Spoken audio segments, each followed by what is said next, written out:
Welcome future civil engineers. आपने बहुत सारे वीडियो देखे होंगे अबाउट एस्टीमेट यूट्यूब पे। बट वो सब फोकस करते हैं प्योर एंड प्योर नॉलेज पे। बट आज हम बात करेंगे प्रैक्टिकल यूज़ क्या होते हैं एस्टीमेट के। एक्चुअल्स हर एक कॉर्पोरेट एम्प्लॉय या फिर स्टूडेंट को जो एस्टीमेट के बारे में पता होना रियल लाइफ में, वो बेसिक्स ऑफ एस्टीमेट आप अपन देखेंगे। तो एस्टीमेट होता है एक प्रोबेबल कॉस्ट।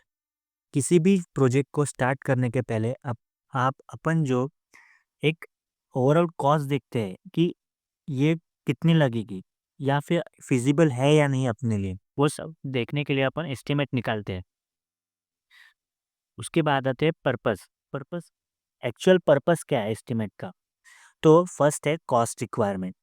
तो अपन ये प्रोजेक्ट कर भी पाएंगे या नहीं, कितनी कॉस्ट लगेगी, अपने पास बजट है या नहीं, ये सब चेक करने के लिए अपन एस्टिमेट निकाल दें।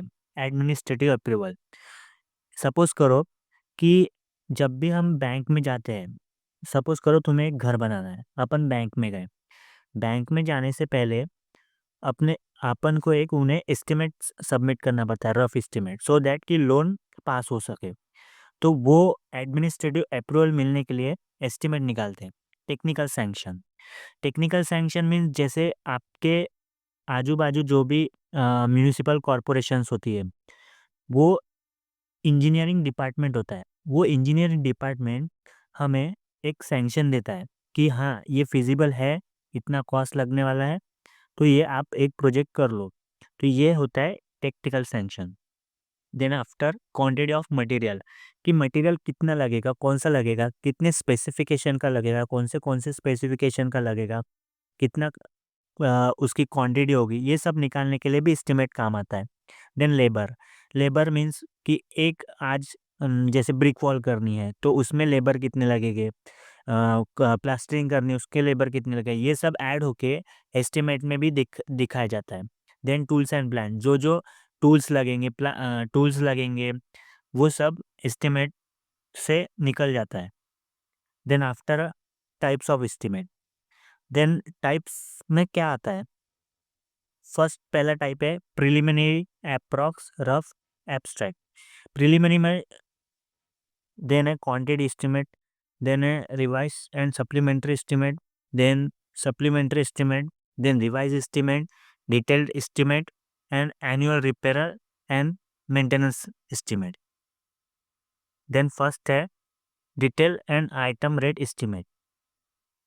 ये सबसे इम्पोर्टेंट एस्टिमेट होता है। इसमें हर एक टाइप की डिटेल्ड क्वांटिटी हम दिखाई जाती है एस्टिमेट में। ये बेस्ट होता है, मोस्ट एक्यूरेट होता है, रिलायबल होता है and for technical sanction. That means जब भी हम म्यूनिसिपल कॉरपोरेशंस में अपना इंजीनियरिंग डिपार्टमेंट जो होते हैं, वो जब अपने को सैंक्शन करके देते हैं कोई भी चीज़, तब उन्हें हमें डिटेल एस्टिमेट सबमिट करना पड़ता है। देन सेकंड टाइप है preliminary, approx, rough, abstract estimate. ये एक शॉर्ट टाइम पीरियड के लिए फिजिबल है या नहीं प्रोजेक्ट, ये चेक करने के लिए कि हमें अगर कुछ जैसे घर बनाना है तो एक अपन रफ एस्टिमेट बनाएंगे, सो दैट कि हम वो चीज़ बनाने के लिए अपने पास पैसा है या नहीं, ये चेक करने के लिए हम प्रिलिमिनरी एस्टिमेट करते हैं। देन आफ्टर है क्वांटिटी एस्टिमेट। इसमें अपन एक complete quantity of the material required जो होता है वो निकालते हैं। देन फोर्थ है रिवाइज एस्टिमेट। जब भी कोई जब अपन एक एस्टिमेट निकाल चुके हैं, जब भी कोई एक मटेरियल में डेविएशन या फिर किसी चीज़ में डेविएशन आता है, तब हमें वो एस्टिमेट को रिवाइज करना पड़ता है। तो सो दैट कि कोई भी चीज़ जो ड्राइंग में थी, जैसे प्लान है, सेक्शन है, उसमें प्लस माइनस ना हो, सिर्फ और सिर्फ मटेरियल में डेविएशन आएगा। और जब भी अपन जो एस्टीमेट पुराना वाला एस्टीमेट है, उसकी जो टोटल प्राइस थी उसके जब 5% ज़्यादा हो जाती है, तब हम रिवाइज एस्टीमेट करते हैं। उसके बाद है सप्लीमेंट्री एस्टीमेट। सप्लीमेंट्री नाम ही इसका सजेस्ट कर रहा है कि उसमें कुछ एडिशनल चीज़ें आ रही है, सो दैट जो अपना पुराना एस्टीमेट था उसमें जब एडिशनल कुछ चीज़ें ऐड होती है, तब हम सप्लीमेंट्री एस्टिमेट करते हैं। मटेरियल डेविएट हो गया, मतलब जो हमें पहले बोला था कि ये मटेरियल यूज़ करना है, बट अभी वो नहीं यूज़ कर रहे, दूसरा यूज़ कर रहे हैं, तब हम material deviation supplementary estimate use करते हैं। New work change in design, वही सप्लीमेंट्री एस्टिमेट, न्यू डिज़ाइन आया। देन आफ्टर है revise and supplementary estimate for partially abandoned work. That means जब भी कोई, जैसे एक घर हुआ, स्टार्ट हुआ, फर्स्ट सपोज करो G+2 तक उसका काम था, बट जो पुराना कॉन्ट्रैक्टर था उसने वो G+1 तक करके छोड़ दिया।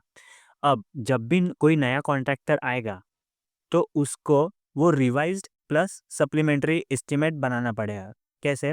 कि वो एक बार पूरा चेक करेगा कि कितना हुआ है काम, अब उसको फिर से वो एस्टिमेट को कुछ चीज़ें ऐड करना पड़ेगा, कुछ घटानी पड़ेगी, ये सब चीज़ उसको करके दिखाना पड़ेगा। तो इसे ही कहते हैं revise and supplementary estimate. Then after है annual repair and maintenance estimate. आप सभी को पता है कि कोई भी बिल्डिंग जब बनती है उसका हमें प्रॉपर मेंटेनेंस रखना बहुत ज़रूरी होता है, सो दैट कि उसकी लाइफ भी बढ़े और वो रहने लायक रहे, तो प्रॉपर वर्किंग में रहे, मतलब सब चीज़ें बराबर हो, इसलिए हमें ये एस्टिमेट भी बनाना पड़ता है। हर 4th ईयर में ये एस्टिमेट अपने को बनाना पड़ता है। Thank you.